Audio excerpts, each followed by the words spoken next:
and go ahead and get started to respect everyone's time. I'm Chris Daniel. I'm a faculty professional development manager. With me in presenting today is Amanda Ballou, data manager for the Office of eCampus Learning. We're really pleased to be here today. Talk a little bit about course evaluations. I've got a few minutes worth of best practices. Folks that have been in this teaching profession for a long time are going to know most of these, maybe a little bit different perspective, but then we'll jump right into what Amanda has to say about the new Watermark evaluation system.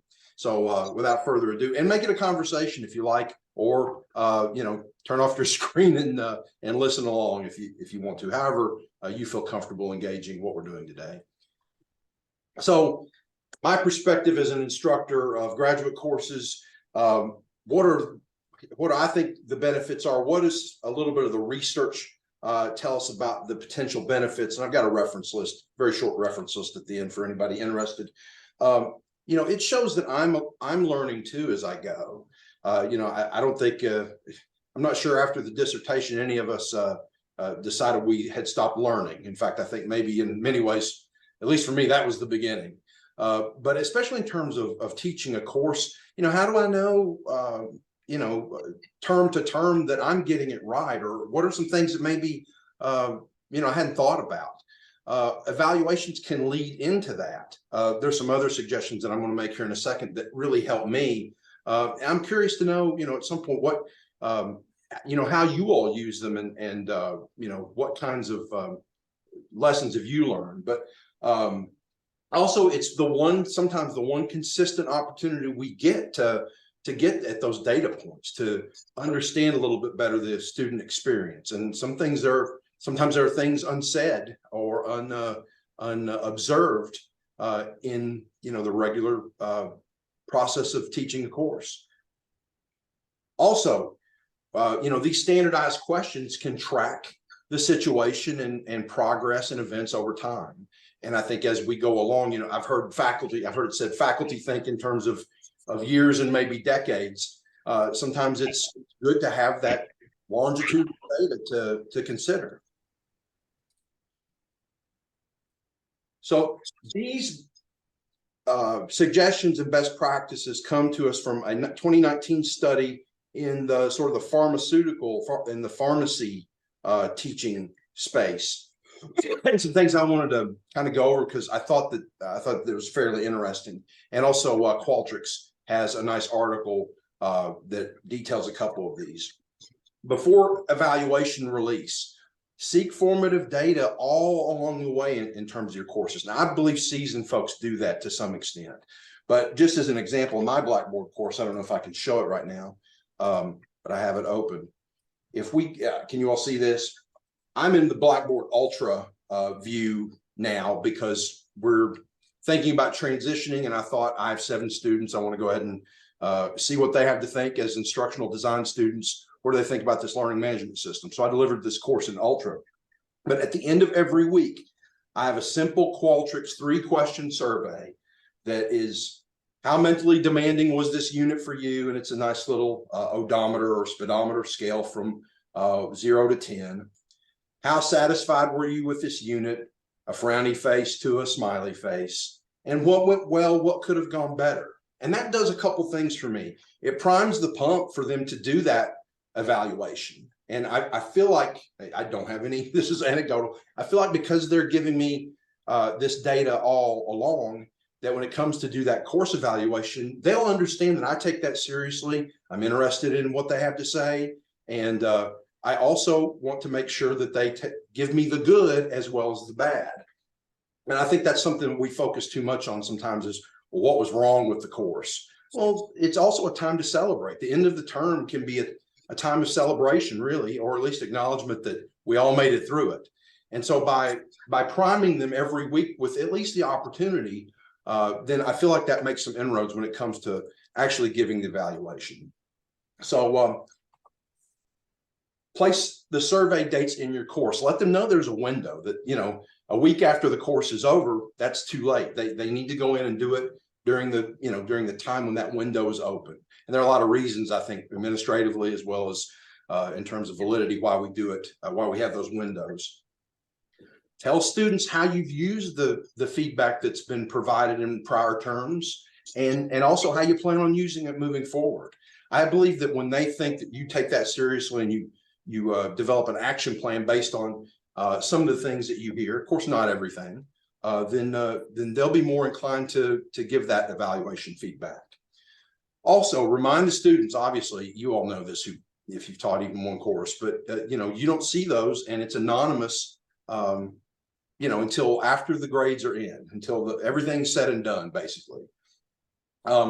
Give them in-class time. Of course, if we're talking about the online world, we don't give them the time officially, but give them at least the space and the acknowledgement.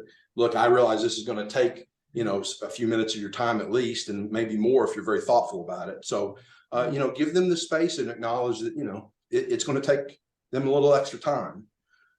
Tell the students that you'd like feedback from everyone. Like, mention that I would like all of you to complete this evaluation, please. And it's not a bad idea. Of course, I have a relatively low number of students, it being a graduate course.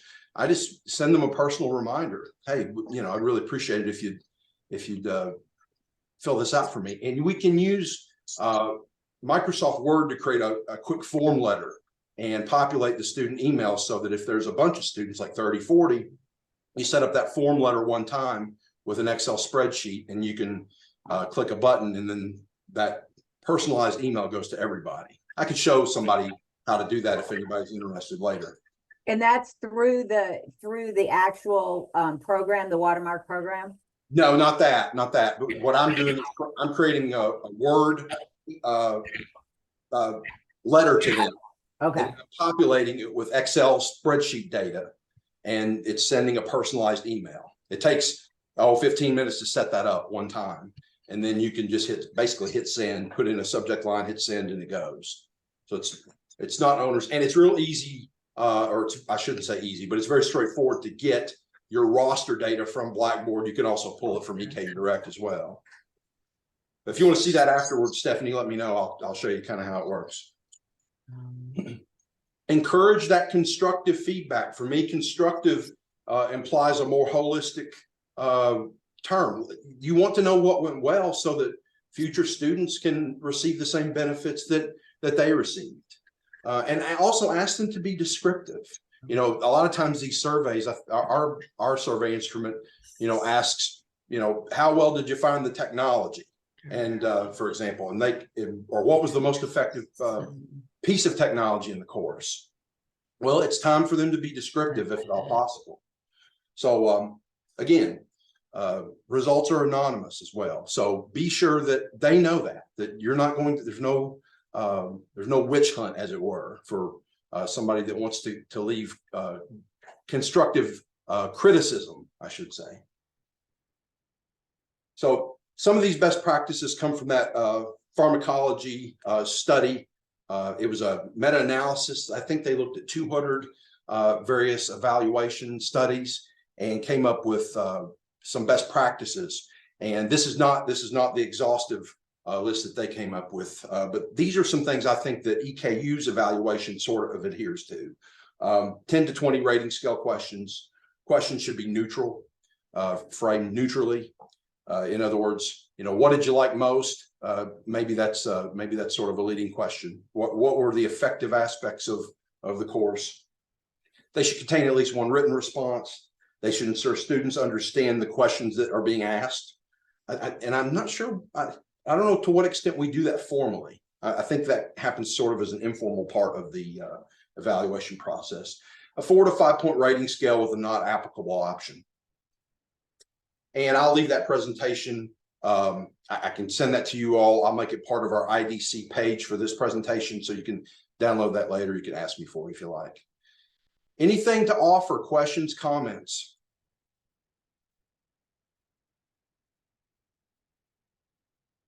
I always tell my students why we need these evaluations. Like, I tell them the purpose of the evaluation, that it's part of the materials that we use for promotion and tenure, so that there's a meaning behind it. It isn't just something that we're doing for busy time. The other thing I say is that imagine if you went all semester long and we gave you no feedback on any work that you ever did. And so I talk about it kind of as a justice piece. I'm in social work. But talk about the reason why it's important that they do it. Yeah, that's great. That's great. Thank you for that. I usually tell mine that I want to be better, and this is the feedback that I can be better to the future students to make our program better. So it's their way to give back. And I want to know what they have to say. And we do with Stephen Shishley's our instructional designer, and he does a mid-course technology review and course review, and that end of the course technology review with my course eval too. So we can figure out, is it technology that's an issue? Because sometimes that frustrates them, and then they blame the course for it. Yeah, that's good. That's good to differentiate the technical troubles. And sometimes my technical troubles are sort of not my fault, but they reside with my ability to navigate or understand or incorporate that into the learning. So I think that's a good thing to try to track.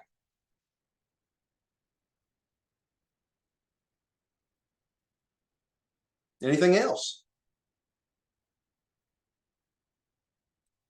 Well, I'll turn over the presentation to Amanda. She's going to talk specifically about the functionality of Watermark. And may I just say, from an instructor standpoint, it's about the same set of steps. It's only kind of the challenge is just remembering that it's slightly different than it used to be. I found the reporting to be actually a little bit easier to read, but that, I guess that's in the eye of the reader. But without further ado, here's Amanda. Hello, how is everyone? I want to share my screen with you. All right. So can you see the screen? Oh, Not yet. let's see. Let's try this again. There we go. There we go. All right.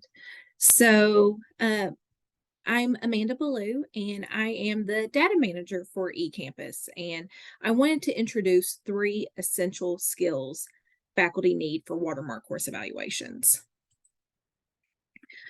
So, and that is how to access Watermark, how to monitor response rates during the course evaluation period, and how to view your reports and results after the evaluation period has closed.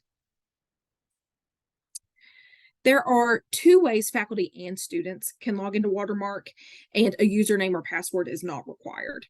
The first is a direct email link that will be sent out on course evaluation opening day. A reminder email will also be sent 1 week after course evaluations have opened. Students will get several email reminders sent to them throughout the course evaluation period. I think they get at least 4 to 5. Or you can always log into Blackboard, and on the main screen's left side menu, click on Tools and then Course Evaluations and Surveys. You can access Watermark and any previous course evaluations completed through that system at any time through this Blackboard link. You can still access previous course evaluations completed through Explorance Blue through the old EKU Course Evaluations course, and it's now labeled EKU Course Evaluations and in parentheses, instructors only to retrieve old data. This link has also been removed for all students to avoid confusion on where they should go to access evaluations. When you open Watermark while a course evaluation is taking place, you will see the response rate tracker table on the upper right-hand side of the screen. If you click on it, you will see a list of your courses as well as the current response rate. So it's always good to check on these throughout the week. And if you start seeing maybe after a week of the course evaluations being open that you're not seeing the type of response rate that you would like, that's a good way of knowing maybe to send a reminder to students that the course evaluation is open. After final grades have been posted, you will be sent an email to let you know results are ready to view. Your courses will be listed under project results, and when you click on the course evaluation title, your courses will be listed, and you can choose what type of report you want to view the results in. But I would like to demonstrate how to access this within Watermark. So Chris has kindly let me go into his homepage for this, but whenever you log into Watermark, This is the home page. If a course evaluation is in progress, the response rate tracker will be here, and you can click on it to see the response rates for each of your courses for that term. But after the project results are completed, you will see them under project results. You can always access previous results and previous response rates. If you go to this results menu, the drop down, you can go to response rate, project results, instructor results. I would like to point out, if you have dual roles, so say you are an administrator, a faculty, or a facilitator, you will want to make sure on Watermark that you are in the correct role screen. So if you are in multiple roles, you would see a drop-down menu here. Watermark names the facilitator role as teaching assistant. So in that drop-down menu, if you see teaching assistant, it's facilitator. But the important thing with this is that only courses assigned with that role will be listed on the main screen. So if you don't see a course that you think you should have access to, always double check that you're in the correct role. But if we want to see a project result, we'll click on the evaluation title. Your courses will be listed, and then you will have the report download menu, and you will have access to all of the different types of reports. So if we go back, so Watermark gives you several options for reports varying in detail.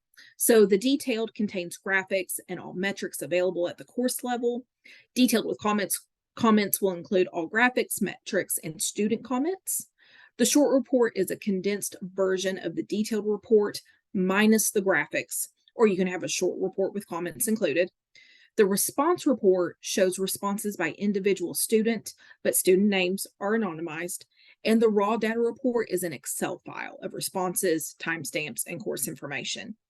Administrators and instructors have access to all result types. Facilitators will just have access to detailed and short reports with or without comments. So this is an example of what a detailed report will look like. It will include your overall response rate, weight, frequency, and percentage of answers, measurements, and comparison benchmarks for the university, college, and department for each question. Some tips and reminders, like I said, if you have dual roles like administrator, instructor, or facilitator, remember to toggle between those roles in the top right corner of the screen. Only courses pertaining to that role will be displayed on the screen. If you're a facilitator, Watermark calls this role teaching assistant, and these results will only contain questions that pertain directly to that role. So facilitators will not get access to the full course evaluation, just for the questions that pertain to them. And here is the course evaluation timeline. Evaluations are opened when the course is 78% complete. So for fall 2022 full term course evaluations, they will open on November 8th. Fall B courses, so from October to December, will open on November 21st. Both sets will close on December 4th. Emails will be sent to administrators and faculty on course evaluation opening day so that you can send announcements to students as well. And administrators and faculty will receive evaluation results 1 day after final grades are due. And I have some future trainings I would like to hold once we have a few course evaluations completed in Watermark, including longitudinal reports, Report Builder 2.0, which is a feature available to faculty now, where you can make reports based on specific questions, grouping, and filters. And there is a feature called Results Feedback that can be used as a communication tool between administrators and faculty regarding the evaluations. Does anyone have any questions? Amanda, Camille had a couple of questions. First of all, did all A-term courses get Watermark evaluations? All eCampus Fall A courses did receive evaluations, yes. And will regular Campus One courses get access to Watermark, or is this just for eCampus? No, campus, on campus and eCampus has switched to Watermark. But I have heard that on campus will not receive results until after December 4th. They're going to wait until every course evaluation is completed, and then faculty will receive the results at the end of the semester. We just, since we had Fall A and we have Fall B, and our faculty are used to getting results for Fall A sooner, we wanted to make those available as soon as possible. Amanda, thank you for your showing us of the progress, but I went in and looked while you were talking, and my fall A report's not there. So that's why I was wondering, how do we get noticed? Do we have to, usually you get an email that cues you to go pull it. Yes. Did I miss something? For fall A? Let me, I can actually log in. I won't do it on this presentation, but I can afterward, I can look into your screen and see why your course isn't listed on there. I will say I've had this happen with a couple of instructors. There is a threshold that if 3 or less students submitted an evaluation, nothing would show up. But I have also had it happen the other way. So I just want to check myself and see why your course isn't showing up. And I will do that. Okay, thank you. You're exactly right that I have 2 courses, one A and one B that has 2 students in it. And it'd be a shame that you didn't get to see that feedback, because even 1 or 2 makes you better. Yes. And if you said you only had 2 people in the Correct. entire course. In both my A. And when I looked just now, it doesn't show my eCampus courses at all. It just shows my non-eCampus classes. Yeah, I bet that's exactly what happened. The threshold, and that is a EKU threshold. I wasn't able to set it just for eCampus. So let me check. I might just be able to send you the report. If I have access to it, I might just be able to just send it to you, since you're right. I hadn't even thought about that. There's going to be some classes who wouldn't even meet that threshold, even if they had a 100% response rate. Right, So, because our capstone classes have a much lower yes, number in them. But is there someone that I could talk to decrease that threshold? I can give you, I can send you, the person who's in control of like the on campus, to see if we can get that threshold lowered. And I can also speak to them as well and point that out to them, that we're going to have classes with less than 3, but they still need to see the course evaluations. Yeah, thank you. If you need me to, use my voice too, I'll be glad to. And thank you for sending me the reports. I appreciate it. Yes. It seems rather like an arbitrary rule. I guess maybe I shouldn't have that commentary, but I guess I understand in one sense, if that student had a very, very negative review, you'd hope they would just come and talk to you, but I don't guess that doesn't happen to my students. I always get like the stuff that they should have just come to me and talked about rather than put it on the eval, but oh well. Any other questions, comments, experiences? You all have far more teaching experience than I do, but I've been here a while too, so I'm glad to hear your thoughts. I'm actually a new faculty member here on campus, and I had a question about adding a question to the evaluation. Is that something you could show us how to do, or point me towards a tutorial on how to add a question? At this time, eCampus does not have the feature for individual instructors to add questions. Okay, I'm an on-campus professor. Is that on campus might have that feature? Okay. So let me and I will just type it in here on the thing. I mean, I thought I saw on there that you could add questions. Is it you just can't add your own questions? You did. I figured out how to do custom, but I will tell you, it's kind of weird. Okay, this is my lack of tech, but I didn't know, did my 3 custom questions add to theirs? I never saw what the standard ones were. In the old system, you could look at the standard ones, decide which ones to use, and then add custom too. So Nikki, even if you figure out what the custom that you might add, I couldn't figure out what would be there. Is there only going to be 3 questions? I have no idea. Yeah. With eCampus, you are always going to have a standard set of questions that will be on the survey no matter what. I'm sorry, I meant for regular campus is where I add my 3 questions. I couldn't add my 3 questions to eCampus like you said. Well, my courses aren't even on there for me to do anything to them in eCampus. But I am saying in the regular courses I added, and Nikki, I still don't know what it's going to look like. Right. Thank you. I had put Megan Murray is who helped with the on-campus version of Watermark, and I've put her email if you would like to contact her to see if she can figure out whenever you do add custom questions for the on-campus, what it would look like and what the standard questions would be for. I think she also has a set of standard questions that appears for every course for on-campus. And may I say, Nikki, if you want to leverage Blackboard to do your own thing, and Qualtrics as well, no Qualtrics guru, but I can definitely help you get your questions exported in a way that your students can access via link, whether that's in Blackboard or some other way. And also you can use Google Forms. There's half a dozen decent ways to get at that, but most people either use the Google Forms method or some use Qualtrics. So I'm glad to help you with that if you want to talk about it. Perfect. Thank you.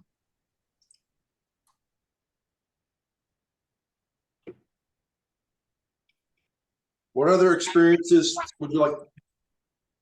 Who wants to share?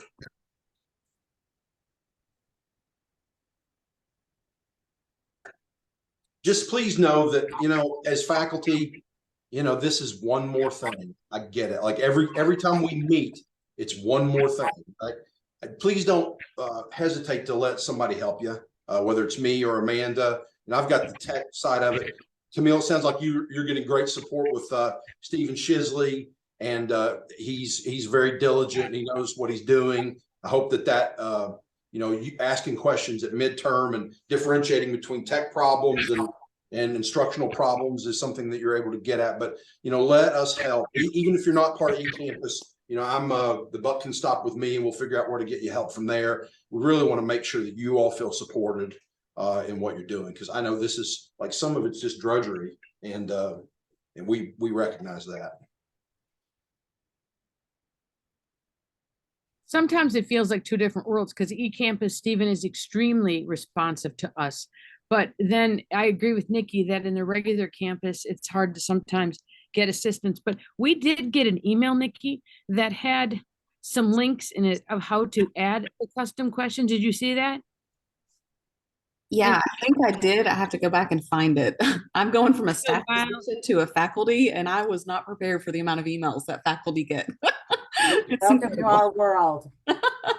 Yes, we can all commiserate with that. But Yes, we can. that's how I did my custom questions, was from that email, if you can find it. If not, it looks like you could contact Megan and ask her for specifics. And maybe I was hoping today we'd see it was great you showed us the report. And I guess I'm assuming, Amanda, that that's the report we'll see on the regular campus side too then? Yes, it is the exact same type of report. I know that on campus has included benchmarks as well. That was something that we just added retroactively for fall A. So yes, it should look the exact same. That was very helpful to know what to expect, because if Nikki must be, and I know Susan is working towards tenure, those are really helpful, those course evals. Stephanie's been here a while, so I don't know if she's up for tenure, but those course evals are extremely important in the tenure process. Yeah, I know this sounds, it's not whiny, but maybe it needs to go on up administratively, I just wish these technical changes could occur in the sequence of when we, for those that don't work in the faculty arena, we live in a cycle. And so when things happen in the midst of a cycle, even though it's a great business decision, it throws it's like throwing your baby in the water and hoping it can swim. My babies do swim, but I made sure of that. It's an apt comparison, though. I don't know why they don't follow us a yearly cycle, how sometimes the fiscal model gets even out of whack. Like contract was signed in September. Why? I don't know. Thanks for listening, at least. I'm right there with you. We're rank and file over here to a large extent, but know that I'm here to help. If there's a problem, we'll get you an answer. We may not love the answer, but we'll get one. Well, and I echo Camille. Stephen is sent from heaven. He Wonderful. is the most amazing. And I've taught at Florida International University, and they're on online course. And I have never felt so supported, cared for, and he really is. He just makes our job. I know that I can be successful because of that level of support he gives us. That's great to hear. I mean, that's the whole point. That's why, we were hired. And I used to do instructional design for nursing. And for me, that's, the work ethic that health sciences in general has, it's inspiring. So it makes me want to do all I can to make them feel supported. So I'm glad you're getting that support. It's crucial. You don't want to do your jobs without it.